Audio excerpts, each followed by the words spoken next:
আমাদের চোখে খারাপ। আমাদের এই রাস্তায় কারা নিয়ে আসে, আজকে সমাজে যারা সভ্য ভদ্র সেই মানুষরাই। কিন্তু কেমন সমাজ দেখুন, যারা আমাদের টাকার বিনিময়ে নাচাচ্ছে তারাই ভদ্র, আর আমরা সামান্য কিছু টাকার বিনিময়ে নাচছি বলে সেই ভদ্র সমাজে আমাদের খারাপ চোখে দেখে।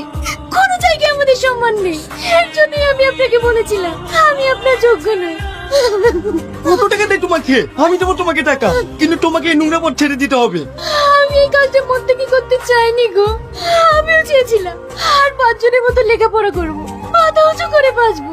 অনেক স্বপ্ন নিয়ে কলেজে ভর্তি হয়েছিলাম, কিন্তু সেখানেও দেখুন মেয়েদের কোনো নিরাপত্তা নেই। সেখানেও আমি এই নোংরা ছেলেদের শিকার হয়েছি।